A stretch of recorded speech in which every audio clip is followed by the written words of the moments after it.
बिस्मिल्लाहिर्रहमानिर्रहीम, अस्सलाम वालेकुम नाजरीन। पाकिस्तान तहरीक इंसाफ के हक़ में एक बड़ा फ़ैसला गुज़िश्ता रोज़ आया। उसके बाद आपके दोस्त हैं, ज़ाहिर आप जानते हैं, एजाज़ वसीम बाकरी साहब कोटद्दू से, उन्होंने एक पोस्ट की। उन्होंने लिखा कि मियाँ शबीर अली कुरैशी और मियाँ फ़याज़ हुसैन छिजड़ा, इन लोगों को नामालूम अफराद की व्हाट्सएप कॉल्स रिसीव हुई हैं और उनको कहा गया है कि मुस्लिम लीग नून को ज्वाइन करें, अदरवाइज़ आपकी खैर नहीं है। शबीर अली कुरैशी तो पीटीआई में ऑलरेडी हैं, यानी सुप्रीम कोर्ट ने डिक्लेयर किया हुआ है ना उनको। कॉल्स आना शुरू हो गई हैं। व्हाट डू यू सी, क्या ये आगे बता? देखें, मैं ये समझता हूँ कि अब अगर पीटीआई का कोई एमएनए ये कहेगा ना कि मुझे ज़बरदस्ती कोई अगवा करके ले गया था और ज़बरदस्ती मुझसे ये बयान अल्फी लिया, वो बकवास करेगा, वो झूठ बोलेगा। कोई भी एमएनए हो, कोई भी एमएनए हो। क्यों? बच्चे हो तुम, रोटी को चोची कहते हो, कान से नवाले लेते हो। तुम्हें नहीं पता कि सुप्रीम कोर्ट का ये फैसला आ गया है? जाओ ना केपी के, जाओ केपी के में जाके रहो, केपी हाउस में जाके रहो, गायब हो जाओ। किसने कहा तुम्हें तुम अपने इलाकों में फिरो भाई? ये सब झूठ और बकवास होगा। जो आप इमरान खान को छोड़ के इस मरले पे जाएगा ना, इसका मतलब यह है कि उसने पहले से डील की हुई थी और वो गद्दारी की है। अब नहीं हो सकता।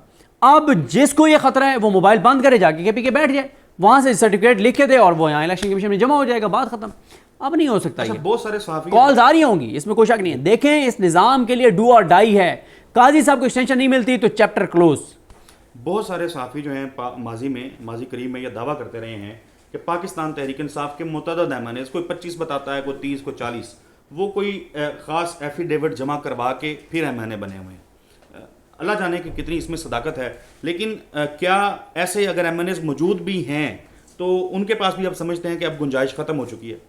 देखें, बिल्कुल मैं ये समझता हूँ कि देखें, इस वक्त मामला पीटीआई के लिए बहुत सेंसिटिव है। अगले 5-7 दिन इसलिए सेंसिटिव है कि उसकी रीज़न ये है कि देखें, पीटीआई को मखसूस नशिस्तें मिल गई, लेकिन मसला ये पीटीआई का हो गया है कि पीटीआई के ये प्लान बी पे काम शुरू हो गया ना, कि पीटीआई के अब 39 हैं जो आज़ाद डिक्लेयर हुए हैं। 39 में से मैक्सिमम तोड़ने की कोशिश की जाएगी, इसलिए ये प्लान बी है। अब पीटीआई वालों को ये 39 हैं, 41 जितने भी हैं, ये अगर ये आखिरी मौका है इस निज़ाम के पास कि इनको मैनेज करें, उठाएं, या पहले जिसने डील की हुई है उसको कहें कि आप पीटीआई में शामिल ना हो। क्यों? अगर वो नहीं होंगे, आज़ाद रह जाएंगे, तो फिर यह है कि इनके ऊपर डिफेक्शन क्लॉज नहीं लगती है, आईनी तरमीम में वोट दे सकते हैं काजी साहब की एक्सटेंशन में। क्योंकि कुछ लोग हैं, पहले तो ये किस्मत खान ज़िमरी साहब इधर बैठे हैं, इनके इलाके के जहाज़ेब खिची वगैरह जो हैं, उन्होंने भी ये बैन एल्फी नहीं दिया था सुन्नी इत्तेहाद कौंसिल का। ठीक है, मेरा नहीं ख्याल कि वो सुन्नी इत्तेहाद कौंसिल में थे, और अभी भी उनका नाम मैंने कहीं नहीं पढ़ा। इसका मतलब है कि वो आज़ाद ऑलरेडी डिक्लेयर हुए हुए हैं, वो आप किसी जमात में नहीं जा सकते। तो जो आज़ाद डिक्लेयर हो गए हैं या हो जाएंगे, उनके ऊपर डिफेक्शन क्लॉज नहीं लगेगी। 4 जगहों पे डिफेक्शन क्लॉज लगती है: वज़ीर-ए-आज़म के इंतखाब पे, वज़ीर-ए-आज़म के खिलाफ अदम एतमाद पे, बजट पे और आईनी तरमीम पे। यहाँ पे आप वोट दे नहीं सकते, देंगे तो काउंट नहीं होगा, और काउंट भी नहीं होगा और आप डिसीट भी हो जाएंगे। गांव देहात में होता ये है कि अगर कोई मैसेजिंग के लिए किसी बंदे का इस्तेमाल किया जाता है तो लोग उसको कहते हैं कि ये फ़लाने का नाई है। ये बात मैं इसलिए कर रहा हूँ कि फैसल वाडा साहब का एक ज़ाहिर है वो मुगीस साहब ने ट्वीट किया हुआ था।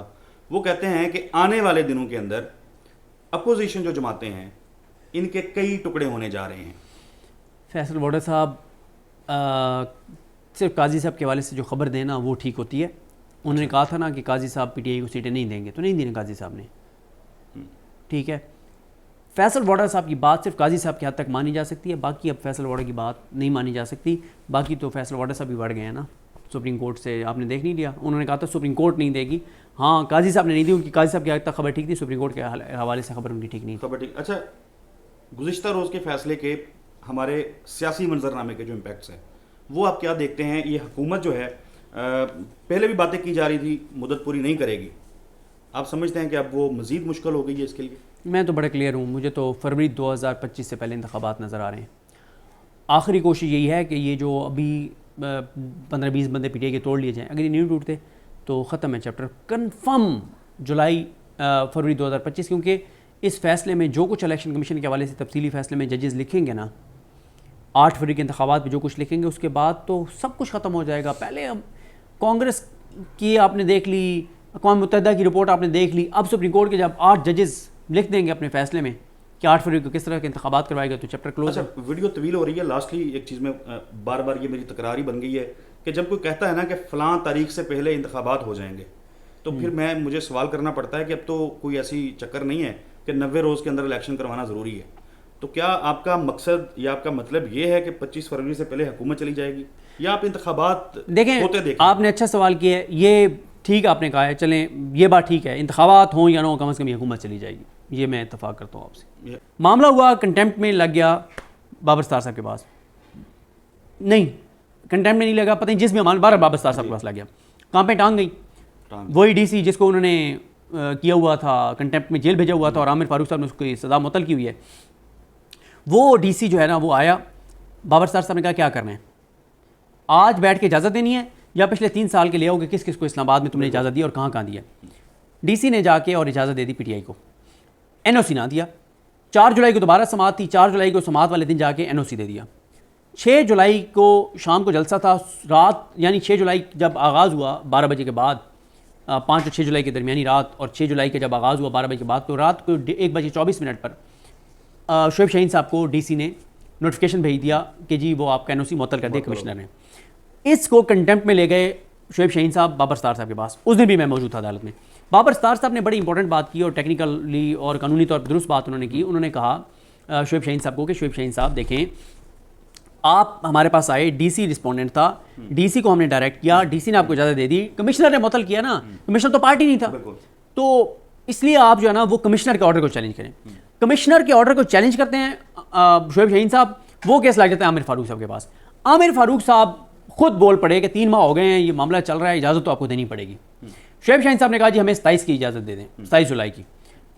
डीसी खुद तो इरफान नवाज मेमन पाकिस्तान से बाहर है, जो भी आया जो उसकी जगह जो जिम्मेदारी दे रहा है, उसने कहा जी वो चेलम तक तो हम इजाज़त नहीं दे सकते, सिक्योरिटी इशूज़ हैं, सिक्योरिटी कंसर्न्स हैं, मजालिस हो रही हैं, ये हो जाएगा वो हो जाएगा, दहशतगर्दी के खतरात हैं, पुलिस अवेलेबल नहीं है, ये इस तरह की उन्होंने बातें। आमिर फारूक साहब ने कहा ऐसे नहीं, 10 मुहर्रम के बाद ये 27 के मांग रहे हैं, आप इनके साथ बैठें। कमिश्नर को उन्होंने डायरेक्ट किया कि कमिश्नर बैठे और इनको 27 की जो भी मामला है क्लियर करके, और सोमवार को केस लगा दिया।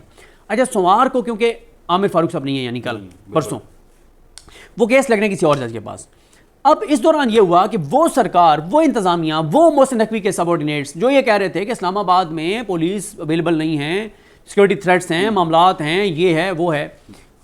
अब इन्होंने कल जो ब्लंडर किया, इन्होंने जलाओ गिराओ किया, सड़कों के ऊपर दरख्त जलाए, इन्होंने जो है वो बहुत हंगामा किया, जजेस की तस्वीरें जलाईं, उस पर बहुत ज़बरदस्त कार्ड खेल दिया है आमिर मुग़ल साहब ने। अच्छा, पीटीआई के आमिर मुग़ल ने कहा है कि हम इसकी सारी फुटेज अदालत में पेश करेंगे मंडे को, सारी डिटेल अदालत के सामने रखेंगे कि सुप्रीम कोर्ट का फैसला आया, इन्होंने जजेस की तस्वीरें जलाई हैं, इनको इजाज़त दी गई। पहला सवाल अदालत पूछेगी पुलिस से कि ये बताएं कि आपने FIR की है, आप वहाँ पे गए हैं। पीटीआई के ऊपर तो आप जो नहीं भी मौजूद होते उनके ऊपर भी 780 की FIR कर देते हैं, होता है उसको भी उठा लेते हैं, जो सोचते हैं उसको भी उठा लेते हैं, जिसके बाद झंडा पीटीआई का होता है उसको भी उठा लेते हैं। यहाँ पे ये होगा अदालत के सामने और इस्टेब्लिश हो जाएगा, पहले भी जजेस को पता है, कौन सा पता नहीं है, कि इसका मतलब यह है कि जो नून लीग के हामी आए, दफ़ा 144 की खिलाफवर्जी करें, जलाओ गिराओ करें, जजेस को गालियां दें, तस्वीरें जलाएं, सब ओके है। मोहसिन नकवी और उसका IG और ये सारे पीटीआई पर अमल जलसा नहीं कर सकती, ये इनके गले पड़ेगा और अब इनको 27 जुलाई का इजाज़त देनी पड़ेगी।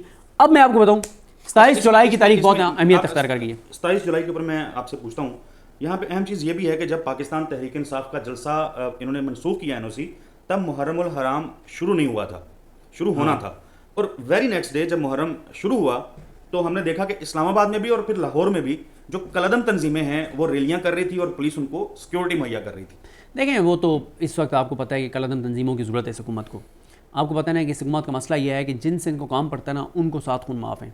जो कलदम जमातों के लोग हैं, आपको याद है दिल्ली के खिलाफ उन्होंने रैली करवाई थी और उनको लाइव कवरेज दिलवाई थी, यानी अपनी ज़ात और अपने मफाद, अपनी करप्शन, अपनी लूटमार, अपने केसेस के लिए कलदम तंजीमों को ये, और वर्ल्ड वाइड जो मैसेज गया उससे। हाँ, और पाकिस्तान मसला ये है कि पाकिस्तान में सरमायाकारी पहले नहीं आ रही, इन्वेस्टर पाकिस्तान में पहले नहीं आ रहा, और जब कलदम तंजीमें जो हैं वो आज़ादी के साथ सड़कों पे घूमेंगी, बल्कि पुलिस उनको सिक्योरिटी मुहैया कर रही होगी, तो खाक पाकिस्तान में सरमायाकारी आएगी। देखें, जो शहीद होते हैं ना, वो किसी एक जमात के शहीद नहीं होते, वो कौम के शहीद होते हैं, चाहे वो कैप्टन उसामा शहीद हो, चाहे वो कैप्टन मेजर बाबर न्याज़ी शहीद हो, ठीक है, ये कौम के शहीद हैं, इनका किसी एक जमात से ताल्लुक़ नहीं है, ये इस धरती के लिए, इस धरती के लोगों के लिए जान देते हैं।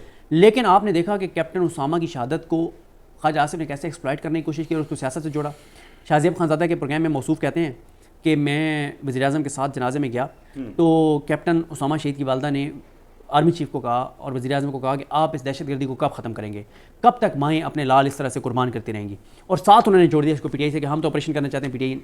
अब आप बताएं क्या ख्वाजा आसिफ को ज़ेब देता है कि आप एक जवान की शहादत को अपनी घटिया मकरू और नीच सियासत के साथ जोड़ें, आप उसको पीटीआई के खिलाफ इस्तेमाल करें। अब पीटीआई वाले रिएक्ट करेंगे तो आप कहेंगे शोधा की तौहीन कर रहे हैं, जो कि पीटीआई को बिल्कुल शोधा के ऊपर बात नहीं करनी चाहिए, चाहे नून लीग जितना भी इसको जोड़े। ठीक है, शहीद हमारे सरों के ताज हैं, उनकी माएँ, उनके वालिदैन, उनके बहन भाई वो अजीम हैं, वो इस कौम के हीरोज़ हैं, उनका जब्त है जिन्होंने अपनों को कुर्बान किया इस मुल्क के लिए। सदीक जान साहब बहुत शुक्रिया आपके कीमती वक्त के लिए। नाज़रीन दुआओं में याद रखिएगा, इंशाल्लाह अगली वीडियो में मुलाकात होती है, तब तक के लिए अल्लाह हाफिज़।